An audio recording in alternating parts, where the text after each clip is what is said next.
The galaxy feared human soldiers for one reason. They survived worlds that should have killed them. The Senate of Unified Systems floated nearly 3 miles above the storm clouds of Corvith Prime, its massive crystal foundation glowing gold against the dark atmosphere below. Thousands of diplomatic drones hovered silently between towering silver pillars, while translators whispered in over 400 languages through the chamber's neural audio grid. Senator Lysera Vaughn enjoyed every second of it. She sat high above the Senate floor in a curved obsidian chair reserved only for members of the Celestine Union, her turquoise skin glowing beneath the polished light panels overhead. Her golden eyes scanned the crowded chamber with practiced superiority while politicians, merchants, and military envoys bowed their heads as she passed. Power had a sound. Soft footsteps, lowered voices, fear disguised as respect. And humans, in her experience, understood that sound very well. Translator, she said coldly without looking behind her. Keep up. Ethan Vale followed 3 steps behind her through the glowing corridor, carrying a stack of diplomatic data slates against his chest. Yes, Senator, he answered calmly. His voice barely rose above the low mechanical hum of the station's ventilation system.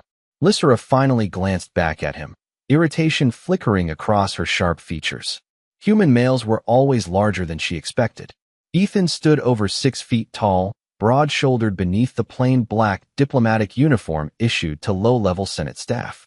A thin silver translator band wrapped around his throat, blinking softly each time foreign languages entered the room.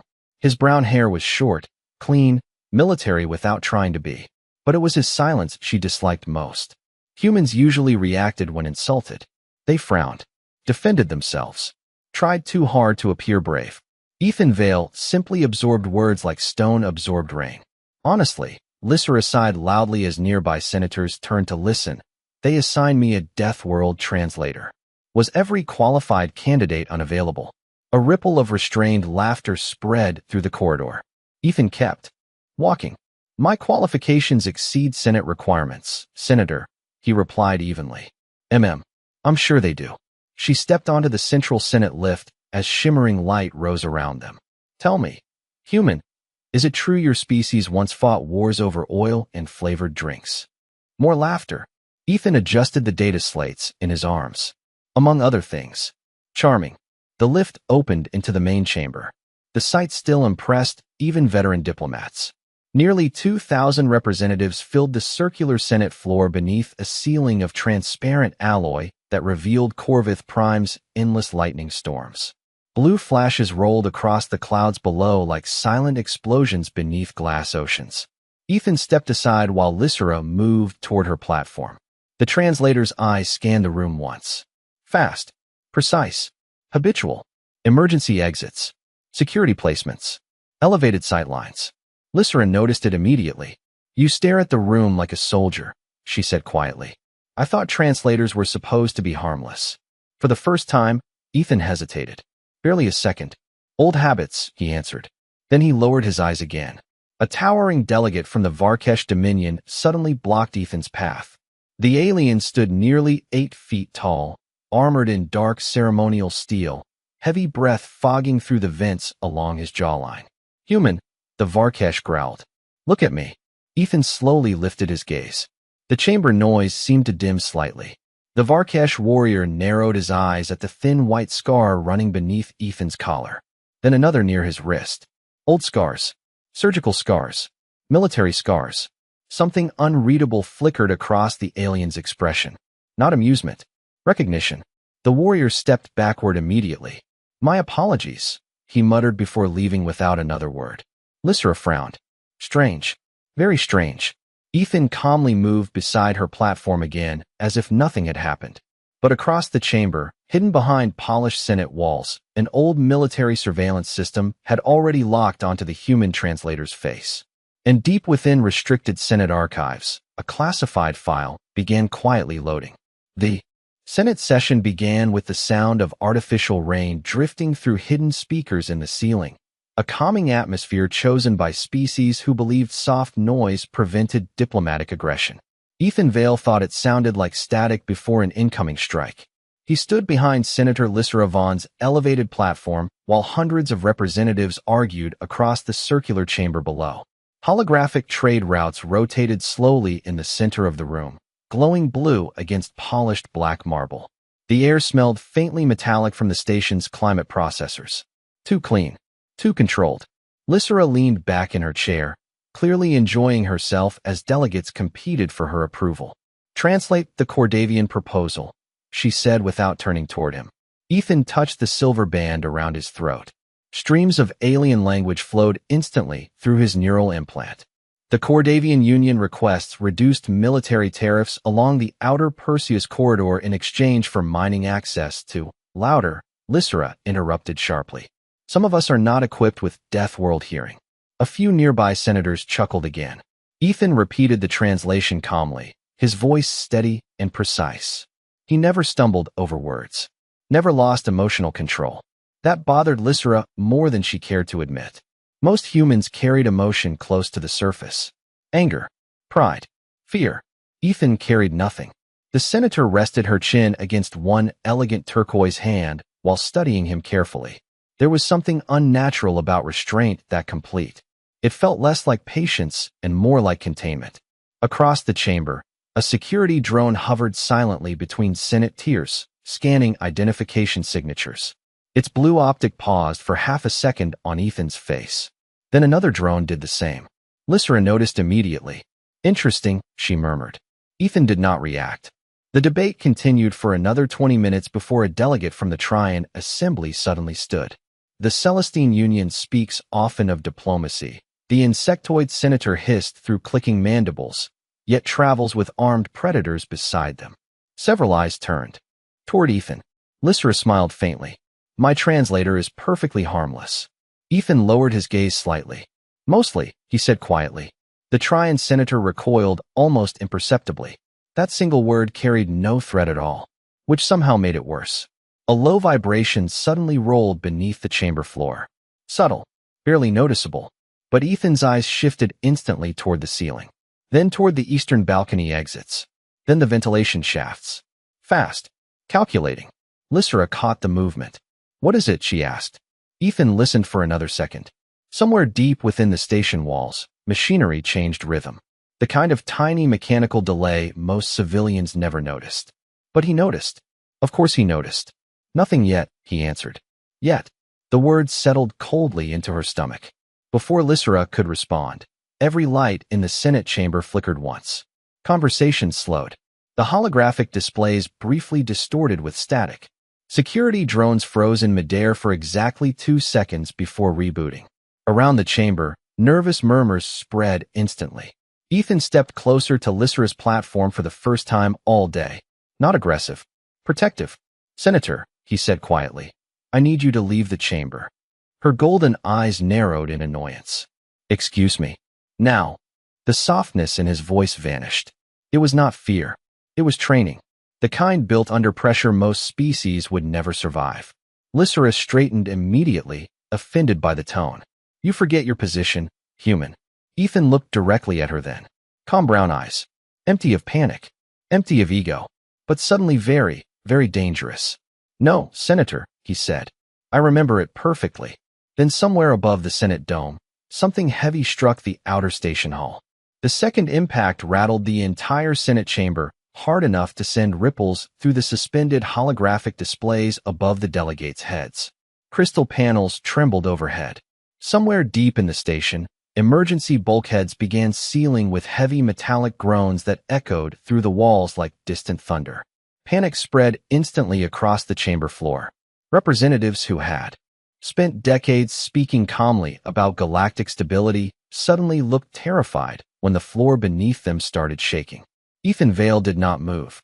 He simply listened. His eyes tracked the rhythm of the alarms pulsing overhead. 3 short bursts. 1 long tone. Hull breach warning. Eastern sector. Not random. Coordinated.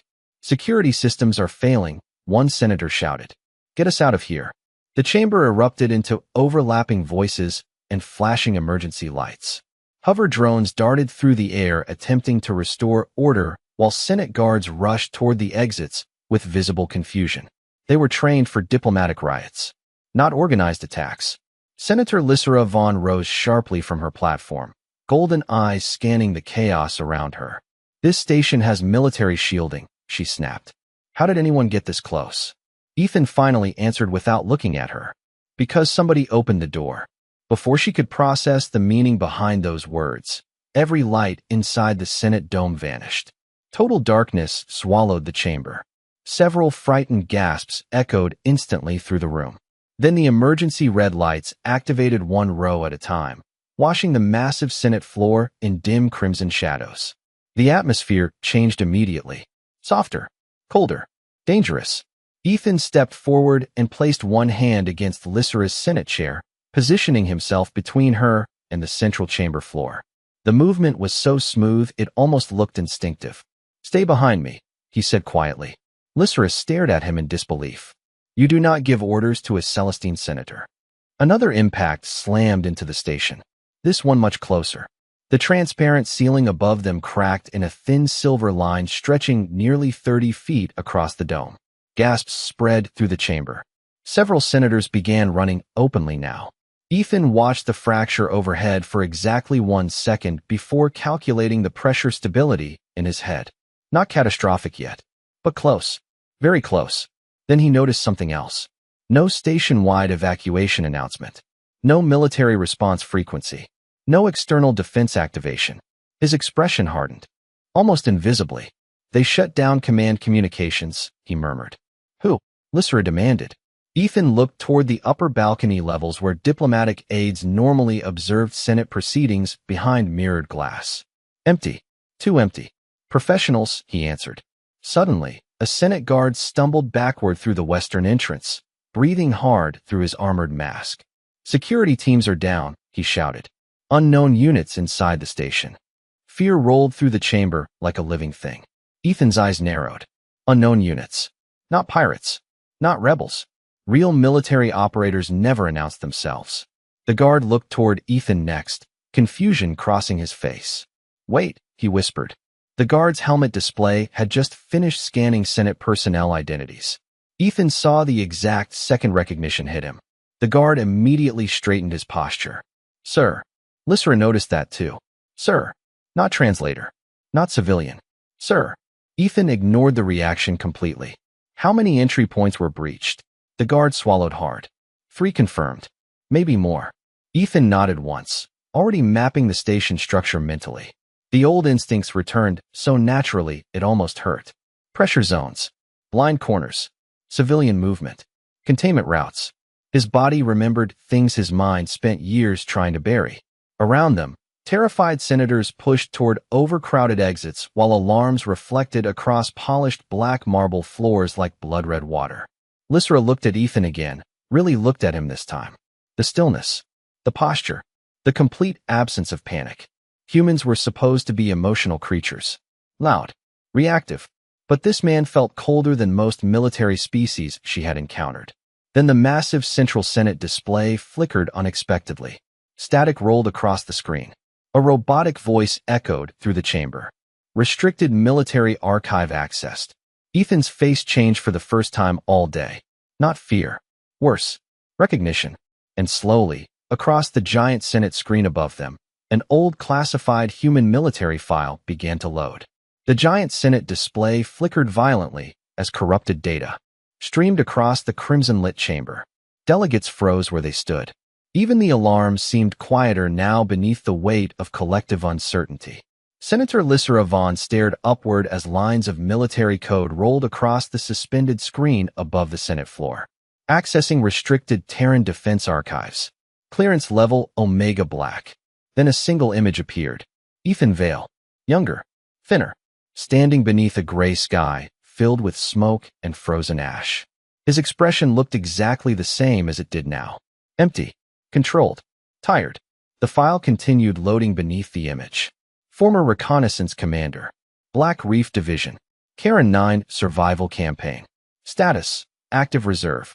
Casual whispers spread instantly through the chamber. Several species reacted immediately to the name Karen 9. One elderly ward delegate actually stepped backward. Lysera noticed. What is Karen 9? She demanded quietly. No one answered her at first. The giant Varkesh representative from earlier lowered his gaze toward Ethan with visible discomfort. A Deathworld, he finally muttered. Class 12. Lysra frowned. There are no confirmed Class 12 worlds. There should not be, the Varkesh answered. Silence followed those words. Heavy silence. The Senate screen changed again. Satellite footage appeared overhead. Endless storms. Black oceans crashing against jagged rock formations. Temperatures flashed across the display. -60 degrees Fahrenheit. Toxic atmosphere spikes. Predator density warnings. Then came casualty numbers. Black Reef Division deployment. 9,400 personnel. Recovered. 281. Lysra felt cold despite the heated chamber air. Ethan still stood beside her platform without speaking. His eyes never once looked up at the screen, almost as if he had seen those numbers too many times already. Another section of the file unlocked. Behavioral assessment reports scrolled rapidly across the Senate display. Extreme environmental adaptation. Sustained cognitive function under high-stress conditions. Recommended for deep field survival operations. Then the line that changed the room completely. Warning. Subject displays Deathworld resilience. Response. Do not misinterpret calm behavior as low threat.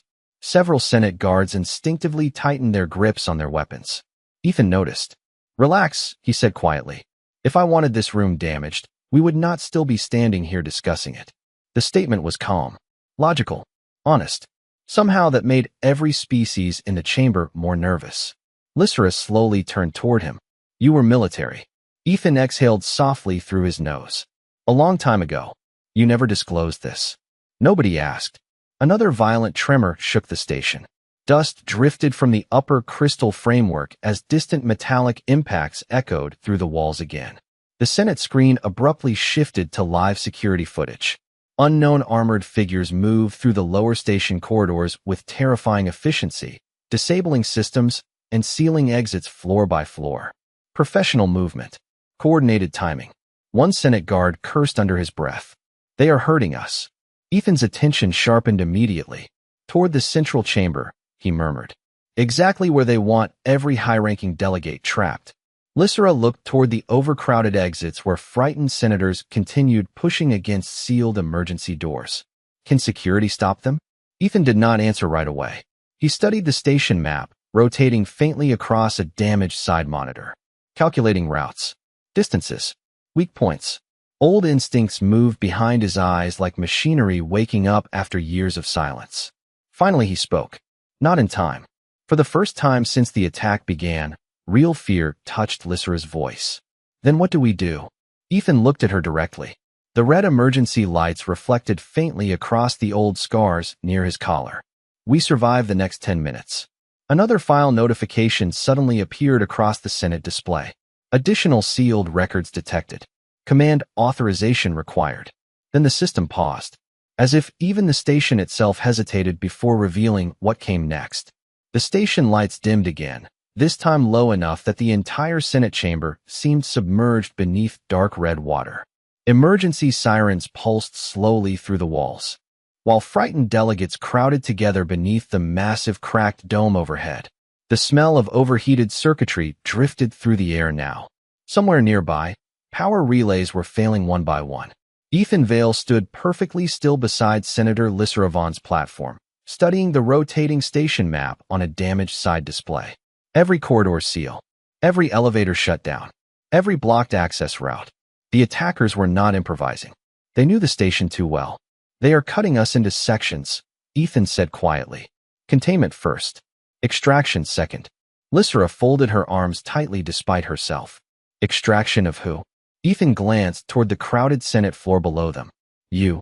Before she could respond, a deep metallic groan rolled through the chamber as the western security doors finally buckled inward. Several Senate guards raised their weapons instantly. Delegates screamed and scattered across the marble floor. Through the smoke-filled corridor beyond the doors, dark armored figures slowly emerged beneath flashing emergency lights. Their armor carried no insignia, no flags, no species markings.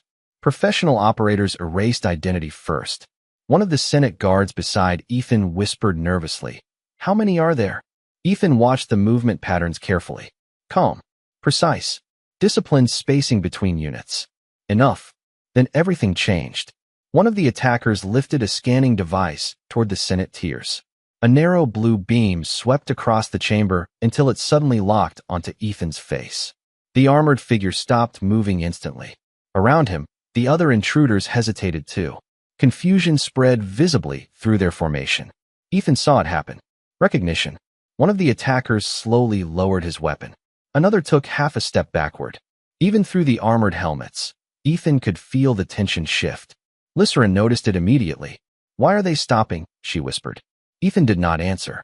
Across the chamber floor, the lead intruder activated an external speaker. The distorted voice echoed coldly through the Senate dome. "Confirm identity." Ethan's expression remained unreadable. "Ethan Vale," he answered.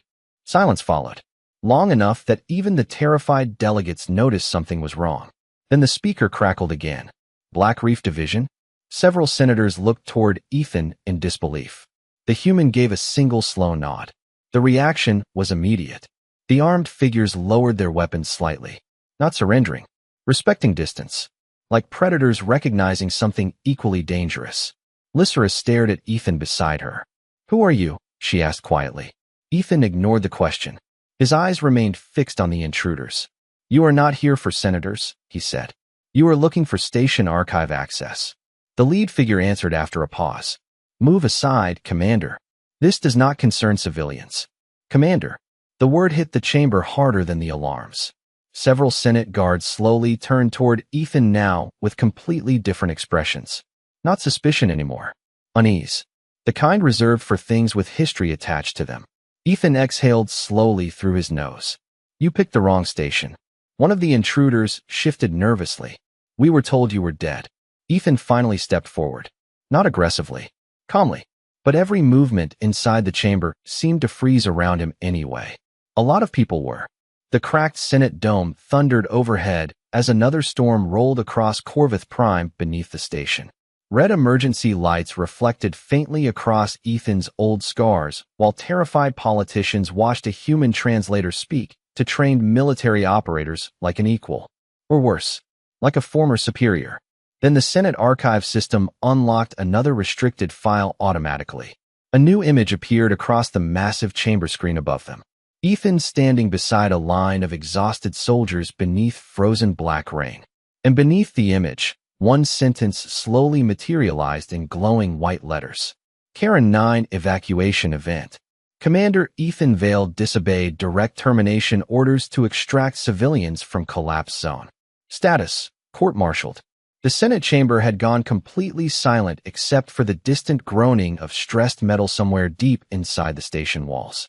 Thousands of representatives stood frozen beneath the cracked crystal dome while the glowing military file hovered above them like a ghost from another war. Court-martialed. The word lingered across the giant display in cold white letters. Senator Lysra Vaughn slowly turned toward Ethan Vale again, but the human refused to look at the screen overhead. His eyes remained locked on the armed intruders near the breached western entrance. Calm, focused, controlled, like a man standing in weather he recognized. One of the masked operators finally stepped forward and removed his helmet. Gray skin, burn scars across the jawline. Varkesh military. The giant alien lowered his gaze respectfully toward Ethan. "Commander," he said quietly, "we did not know you were stationed here." Ethan answered without emotion. "I am not stationed anywhere." The Varkesh hesitated before speaking again. "Then let us finish the archive retrieval and leave. Nobody here needs to suffer for this." Several Senate guards exchanged confused looks. This was not how hostile takeovers sounded. There was no screaming, no threats, just tense recognition between soldiers who clearly shared history neither side wanted to revisit. Lysra stepped closer to Ethan despite herself. "What archive are they trying to access?" Ethan's jaw tightened faintly. The smallest crack in his composure all day. "Black Reef Casualty Records." The Varkesh operative looked away. Shame crossed his scarred features. "They are deleting them," he admitted quietly. "Someone wants Karen 9 erased." A ripple of unease moved through the chamber. Ethan finally looked up at the Senate display where frozen images from the Deathworld campaign continued cycling automatically. Human soldiers carrying civilians through freezing storms. Emergency shelters collapsing beneath black rain. Endless gray skies. Endless exhaustion. Lysra noticed something strange immediately. There were no images of human soldiers abandoning civilians. Not one. Even under impossible conditions, the humans in every image were protecting someone weaker than themselves. The senator frowned softly. That did not match the stories the galaxy told about Deathworlders. Why would anyone erase this? She asked quietly. Ethan answered after a long pause. Because people in power prefer clean wars. Before anyone could respond, the entire station shook violently again. This time hard enough to send fractures racing farther across the transparent Senate dome overhead. Delegates screamed as small crystal fragments rained onto the chamber floor. Red emergency lights flashed faster now. Critical failure warnings echoed through hidden speakers. Station orbital stability compromised. Evacuation failure. Lysra felt genuine fear grip her chest for the first time in years. The station was falling. Ethan reacted instantly. Everyone move away from the center platform, he ordered sharply. The authority in his voice cut through panic immediately. Even Senate guards obeyed without hesitation. Ethan moved fast now, scanning structural supports and pressure indicators along the chamber walls. His mind worked ahead of the disaster unfolding around them. Always ahead. The Varkesh operative suddenly stepped beside him. "Commander," he said quietly, "there is still one escape corridor open below the eastern maintenance levels." Ethan nodded once. "How long?" "Maybe 8 minutes before decompression reaches it." Ethan glanced across the terrified Senate chamber. Thousands of civilians. Diplomats. Staff workers. Most would never reach the corridor in time. He already knew the math. Lysra watched realization pass silently behind his eyes. The same look she had seen in old battlefield footage only moments earlier. Calculation under pressure. The burden of impossible choices. Then Ethan looked directly at her. "Senator," he said softly, "you are going to help me keep these people calm." Lysra blinked in disbelief. "You still intend to save them?"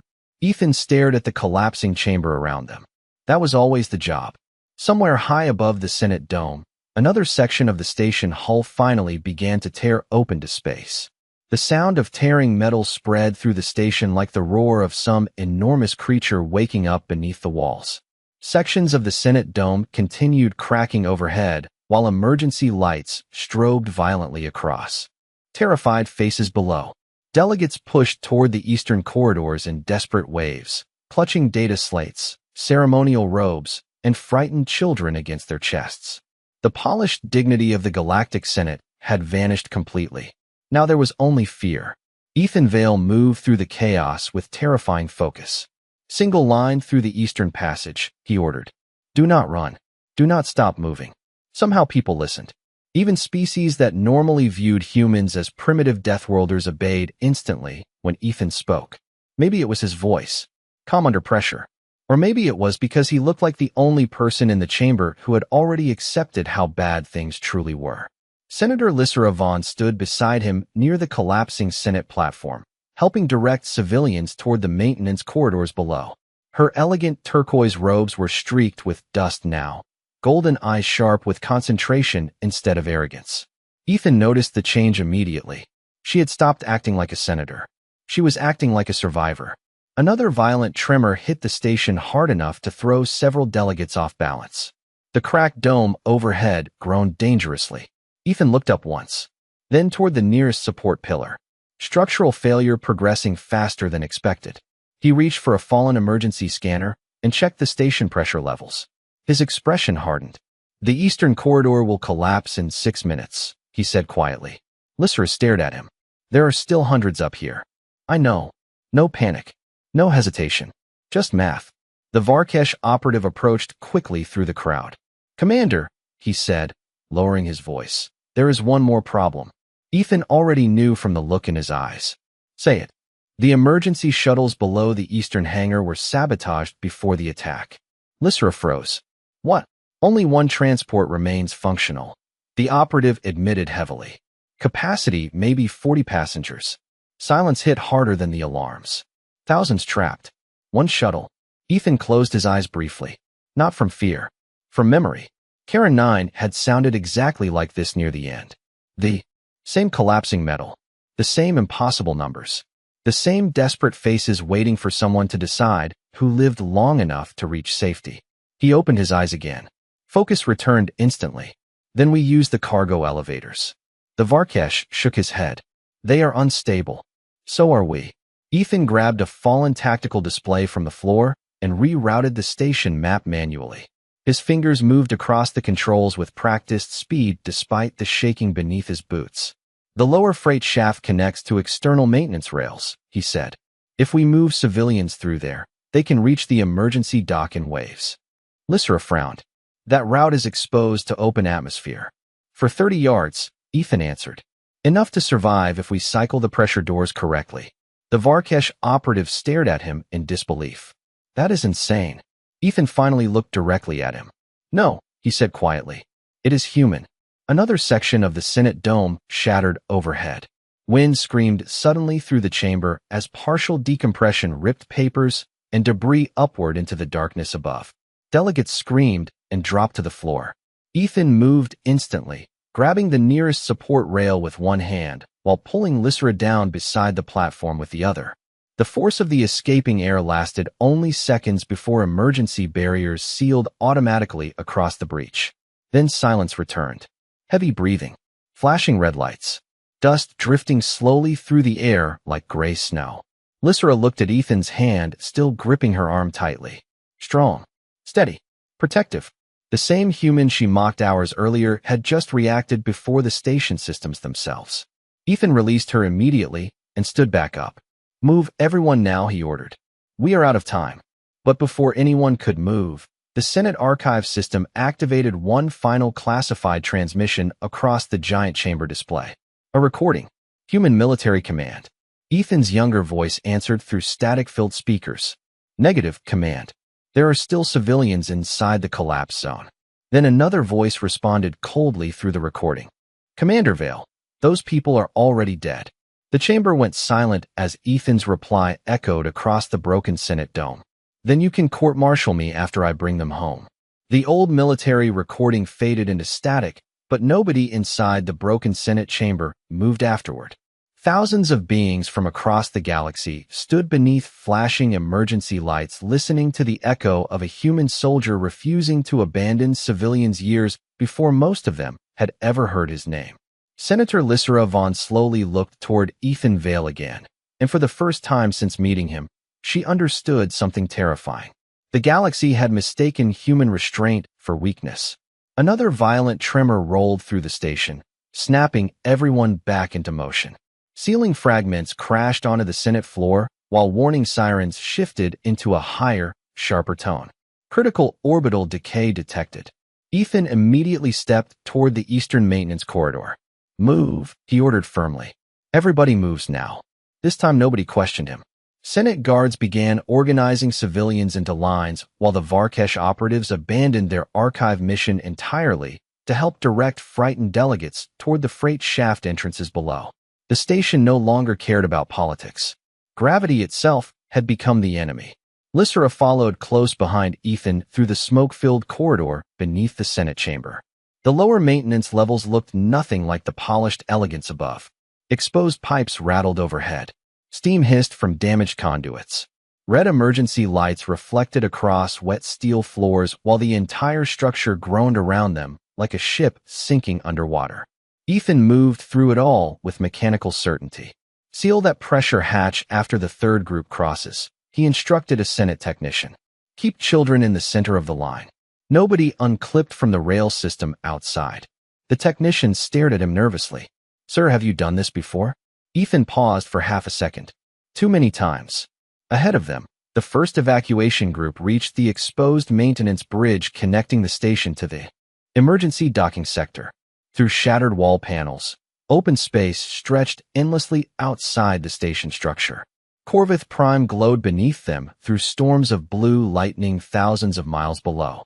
Several delegates froze instantly at the sight. Ethan stepped forward calmly and clipped his own safety harness onto the exterior rail first. Eyes forward, he said quietly. Do not look down.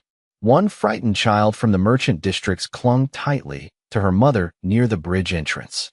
Ethan crouched beside her despite the shaking floor beneath them. Hey, he said softly. You know what humans do on Deathworlds. The child looked at him with wide, frightened eyes. What? Ethan gave the faintest hint of a smile. We keep walking.